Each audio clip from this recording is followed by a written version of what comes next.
Welcome to this installment of the High Performance Multifamily video series, presented by the Connecticut Green Bank as an extension of their monthly peer-to-peer networking group. That group was formed to gather diverse professionals working in the multifamily housing sector to share their knowledge of high-performing design and implementation. The Connecticut Green Bank is a quasi-state agency created to support the state's energy strategy to achieve cleaner, less expensive, and more reliable sources of energy while creating jobs and supporting local economic development. I'm your co-host today, Deane Evans. I'm joined by Kathy Dorgan as another co-moderator, and I'm pleased to introduce Paul Selnau of Schadler Selnau Associates to talk about modeling the thermal performance of exterior walls to optimize system selection. Paul. Thank you very much, Deane. As Deane said, my name is Paul Selnau, Vice President of Schadler Selnau Associates, registered architect, and have been involved in the affordable housing design for well over 30 years. We've done a number of buildings that were Energy Star certified under green enterprise communities, and I've recently become a certified passive house consultant in designing in that way.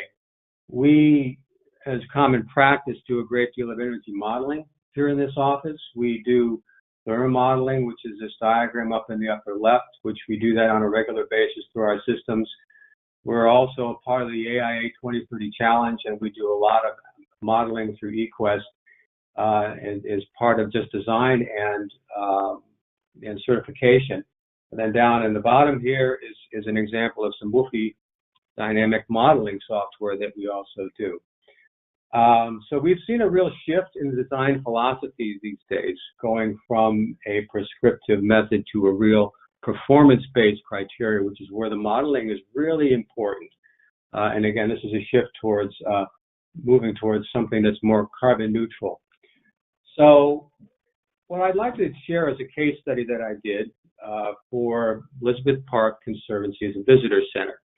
Now, I know this is not multifamily housing, but it is a very small building, and it was an ideal building to model because it has the same problems and to resolve that many of our larger buildings have. And this was an existing stone building, limestone building, that's on the National Registry of Historic Places. The walls are approximately 20 inches thick. There's an interior plaster finish. And what it was a bathroom facility that was built for the park in the 1930s. So this building has been functioning very well for 75 years without any human intervention, no heating and cooling, just natural ventilation, and just performing just fine. So on the left is the existing plan. See, it's just a series of bathrooms. But it's been shut down since the 70s because it wasn't handicap accessible. So the park wanted to repurpose the space. So we are creating new bathrooms and a large open area that they can actually hold meetings in. So as I said, this is also on the National Registry. So that's part of the second challenges that we have here besides being an existing building. So what we're doing is preserving a lot of the existing characteristics, the doors, the windows. These grills that were part of the natural ventilation are being replied and removed and replaced to provide some of the existing character. And in this instance, the Historical Society allowed us to actually insulate on the interior of the wall. This is not always the case, but in this particular building, they're allowing us to do that, and that is actually one of the big benefits that we're able to see here in the building. So then the other side of the structure, we're actually repurposing, is removing the ceiling and creating a very large vaulted area so that they have a nice meeting space and a visitor center, and that they can, use throughout the park season. So when we start to analyze this existing building, notice again that the wall is approximately 20 inches thick, and it's concrete slab. And what we're doing is adding a layer of thermal fiber insulation on the inside. We are in fact removing the slab, so we're taking the opportunity to put in a layer of insulation down at the bottom. There's an existing slate roof and a sheathing material. And what we're doing is creating another airspace. And in this particular case, we are actually using an open cell spray foam, which we normally don't use any longer for a lot of reasons, mostly because of its carbon impact. But in this particular instance, due to the modeling, we determined it truly is the best source for this application. And then a layer of rigid insulation on the interior with a drywall applied in front of that. So when we look at this, then we begin to do a series of analysis in modeling. And this is a hydrothermal modeling software that I use, which is a WFI modeling software. And you can see this is the existing situation, existing construction, 2 layers of 10-inch brick, layer of mortar in the center, an airspace, and a layer of plaster. Now, on the left would be a video of the existing condition as it's currently right now without any human intervention. On the right is a video of what will happen when we begin to temper this space. And this is both by heating and cooling. So this software takes into account hourly weather data over the course of a full year. So I'm going to run this forward to about half the year. And you'll see that this green line is the moisture dew point line that we're talking about right in here. So the moisture on the exterior comes in halfway into the material. On the inside, it's about halfway into the material as well. So we're looking at a moisture content about 20 to 80% through about half the year. Now, this one here on the right. So now we've added heating and cooling. And you can see that we're 1 month into the year and we've already saturated the stone with a relative humidity at this point that is close to 100%. So what this is showing you right away is that heating and cooling spaces without providing any thermal insulation is going to degrade the buildings that we're trying to preserve. And you can see that what happens as we move this one forward is that moisture goes deeper and deeper and deeper into that first layer of stone. Because it is so thick of a wall, it never has the opportunity to get all the way out to the exterior in here. So the exterior of the brick, or stone in this case, will not be damaged. But however, we are creating a moisture content inside this area that is anywhere from 80 to 100% through 11 months out of the year. Now, what will end up happening in that particular case is that we're going to see a continuing deterioration of that inside plaster finish that we're trying to, preserve just for historical reasons. And then we're going to have a cavity in the back here that's going to begin to attract mold. So that is moisture content that we're trying to significantly avoid. So again, now here's the existing condition on the left and a new study on the right. And I'll run these through again. This is the existing one. We'll take this about halfway through the year, through the month. Yeah, right, through the month. And you can see that we're at a relative humidity, 80%, 20% in here. So now in this particular case, our new insulation is in here. We've got a new layer of drywall, thermal fiber insulation, a new cavity in through here. So you can see that what's happening right away is that we have a slight spike right in here where we have a relative humidity that goes over 80%, but that's happening in our new cavity, and it's certainly outside of the existing one. So if we drag this through, again, about halfway, we'll see that what we've done is allow our moisture to be contained in the insulation layers right there, where we have more vapor permeable products, which can allow the moisture to come into the system and then go back out and dry. And then what we're actually doing by also doing this is not only not deteriorating the inside masonry by doing this, but we're actually reducing the quantity of moisture that's actually going into the interior of the wall. So, Paul, can you again show the dew point where water would actually condense on the graph. Show us where that is, and then point out where the line is now of the actual performance.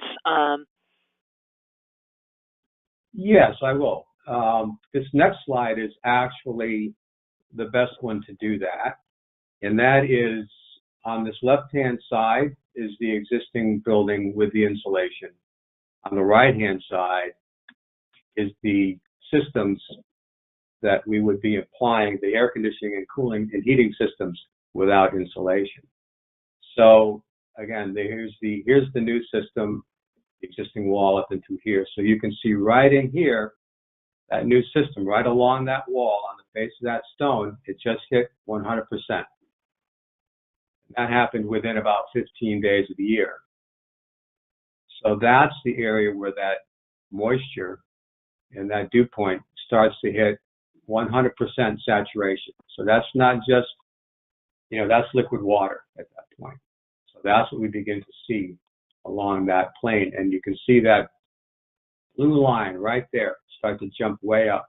That's the moisture, and that's the water that's actually condensing along the inside of that inner width of stone inside the existing cavity. And it simply just has. So in contrast to that, when we look over here at our existing wall, our dew points come in, they come out, but because we've got a good material selection, that moisture is allowed to dissipate both to the interior and also to the exterior into those two cavities, so we're not degrading that existing wall surface. So you can see the marked difference in what begins to happen, where this one here remains very, very constant throughout the entire year, that we're in a relative humidity in around that 60% range, 60 to 80%, and all of the vapor is being controlled in our new systems. Where in this situation, that moisture is going deeper and deeper and deeper into that existing stone, and eventually will begin to deteriorate that stone, and in very short order will begin to create mold right along that face. So it's in that material selection that we determine, and during this modeling, what the thermal performance of these materials are, how permeable they are, how we want them to react, where we want them to be less permeable, and where we want them to be more permeable.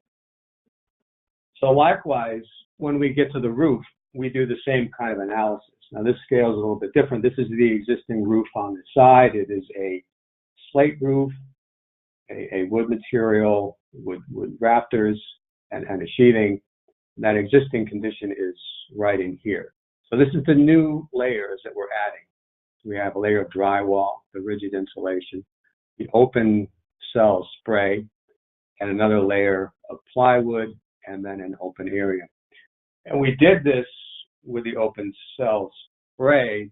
As I said, we normally don't do that, but we needed to have the thermal characteristics, at this level, at this R value, to actually make the entire system function well. So that's why we used it. So you see this particular point right in here on the existing area, right in here, 40%. That is this point right here. So, and this is part of the research that we did. By adding a layer of rigid insulation and then the open cell spray, we're able to control that moisture in through these areas so that we are not degrading this sheathing at this point to any greater degree than it currently is. And that, therefore, by doing that, we recognize that we are not creating any damage to the structure, and we've actually chosen the right materials to use as you move further through the entire design. So again, this is about halfway through, so you can see that this body of green here is the layer is the moisture that you're going to be seeing, the dew point through that existing structure. And that outline is very, very similar to what we're seeing right into here. So what our modeling is showing us is that we are not deteriorating this building to any great degree by adding our new mechanical systems, because we've actually insulated this in the proper way. So this is an overview. Some of the complexities that we see in this particular building are very similar to the ones that we see in multifamily, where we're working and complying with historic requirements. We're working with existing buildings. We're definitely providing thermal comfort for people to live. So we're increasing the occupant loads in all of these structures. So we're creating a scenario where we are potentially creating more harm to these buildings than they certainly have seen in recent years. So the energy modeling is very important in determining, first of all, what the impact is, and secondly, what materials you should be using to preserve the condition of the exterior materials to the greatest extent, and also providing the best thermal comfort for the residents. So even though this is a visitor center, small structure, these case studies, these models that we develop can be used forward on larger projects as a baseline to begin an analysis to start to see how these systems will work in a larger situation. Obviously, in a larger building, you've got a much greater interior loads, orientation becomes a factor, but you can certainly use these as a baseline. And so I think that's really one of the big benefits in moving forward with energy modeling.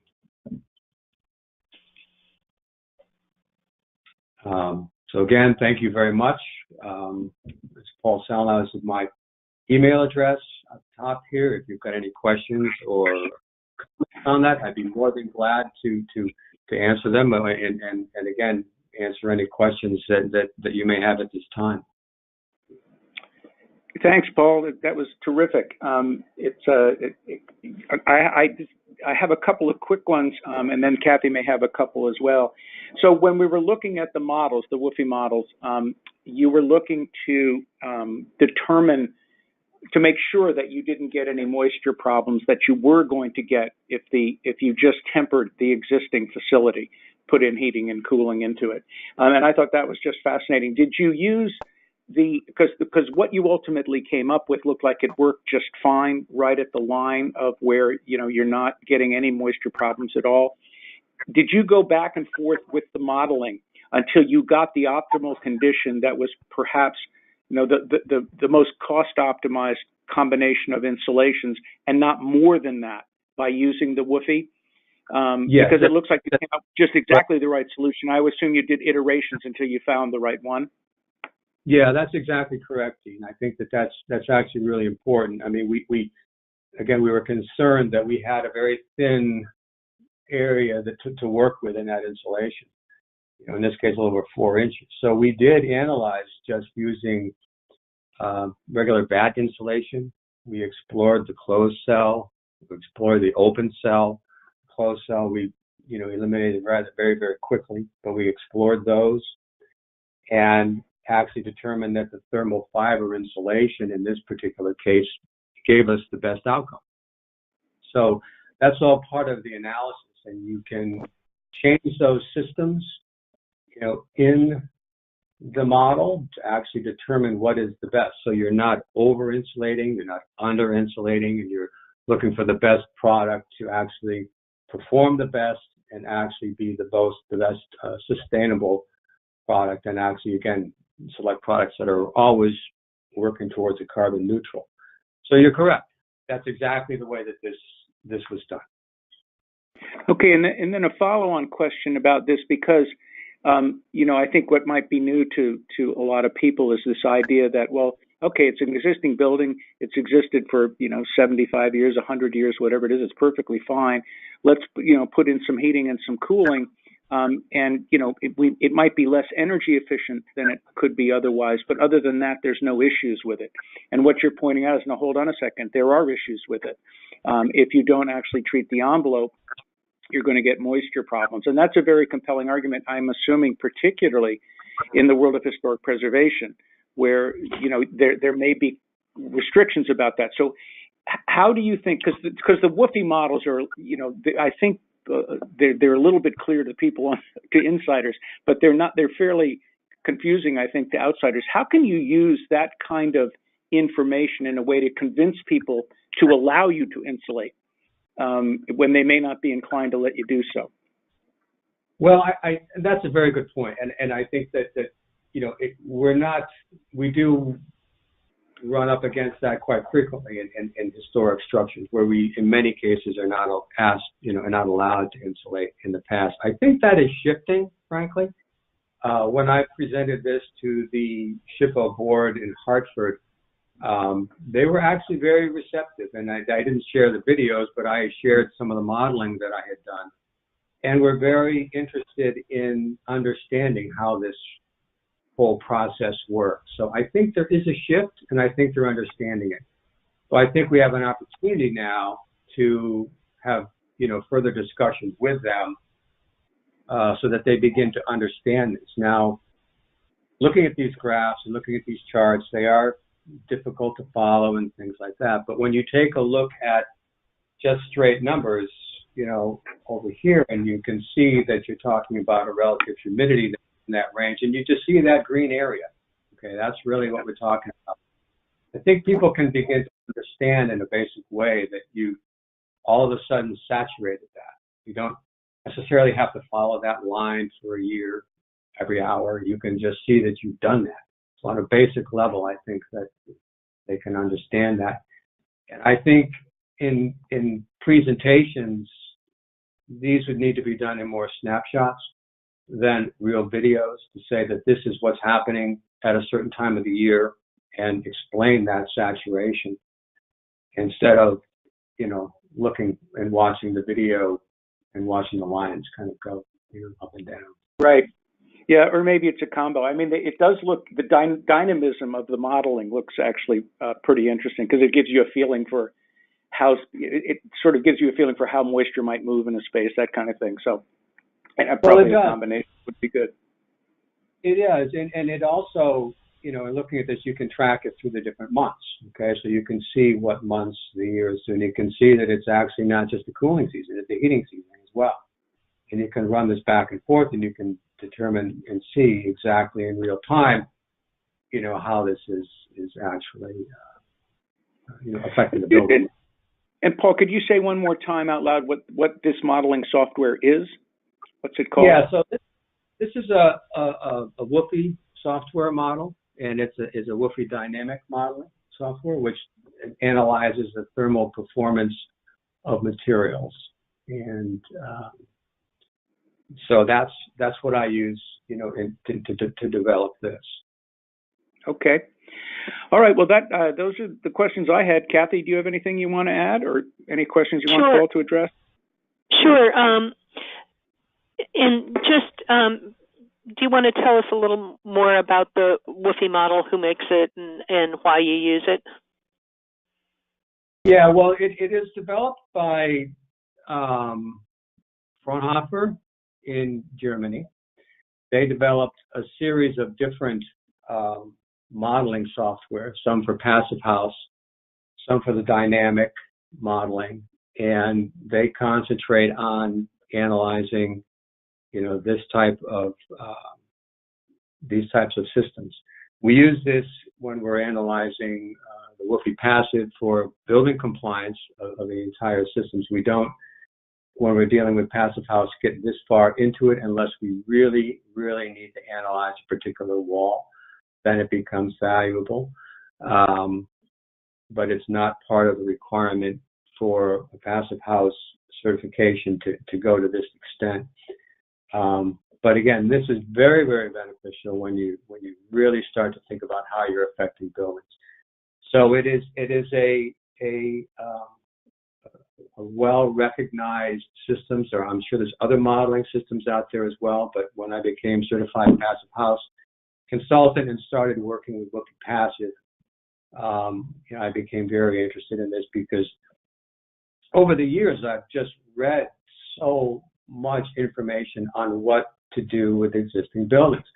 We've gone everywhere from talking about sealing the exterior of the buildings, putting in vapor barriers on the inside, insulating, not insulating, doing all these different things. And without this level of modeling, you're somewhat shooting in the dark. You're going to say, okay, this research paper says I should do this, I'll do that. This one says this, I'll put a little bit of that in there. And you may or may not be right.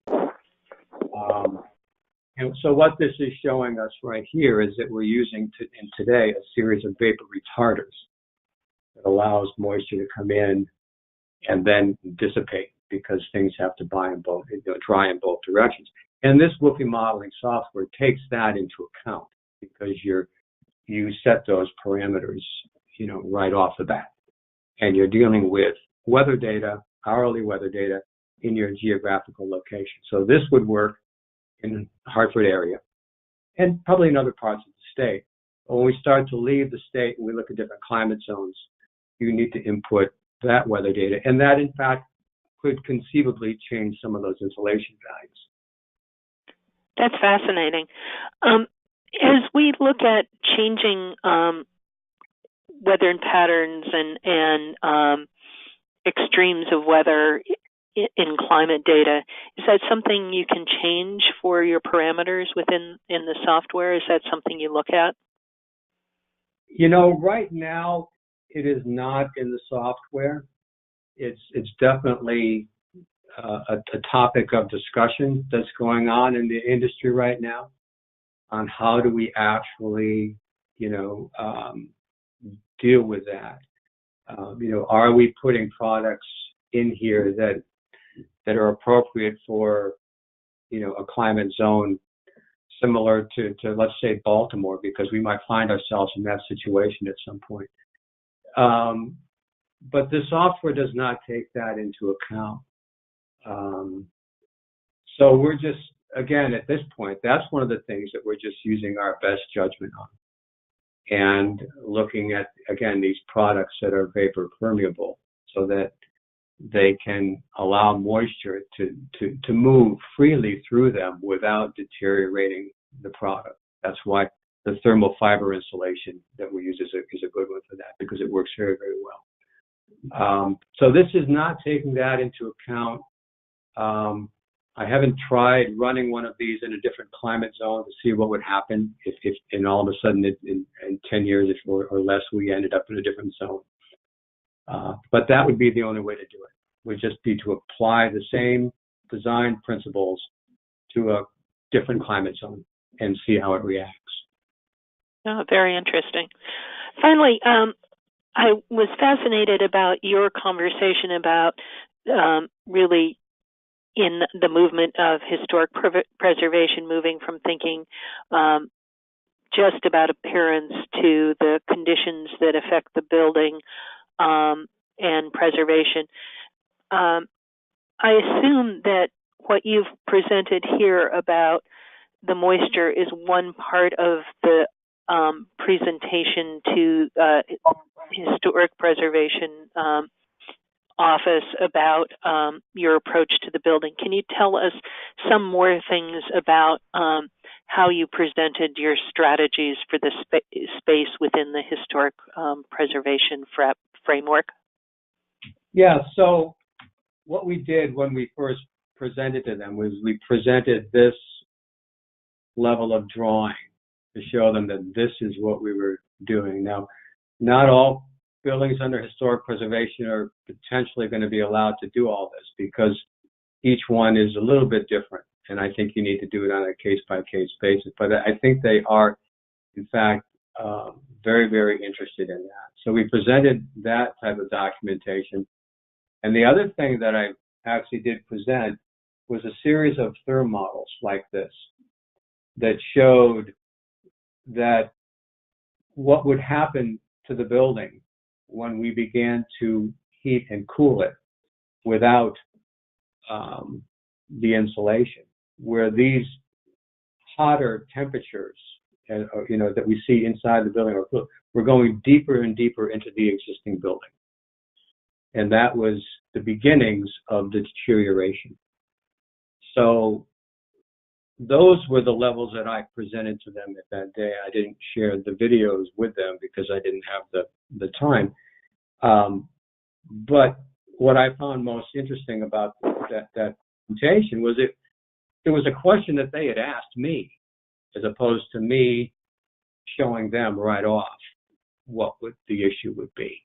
So, that made me feel a bit more comfortable in the fact that they are very, very interested, and I think somewhat concerned that these new systems that we're putting into the building are actually destroying what they're trying to preserve.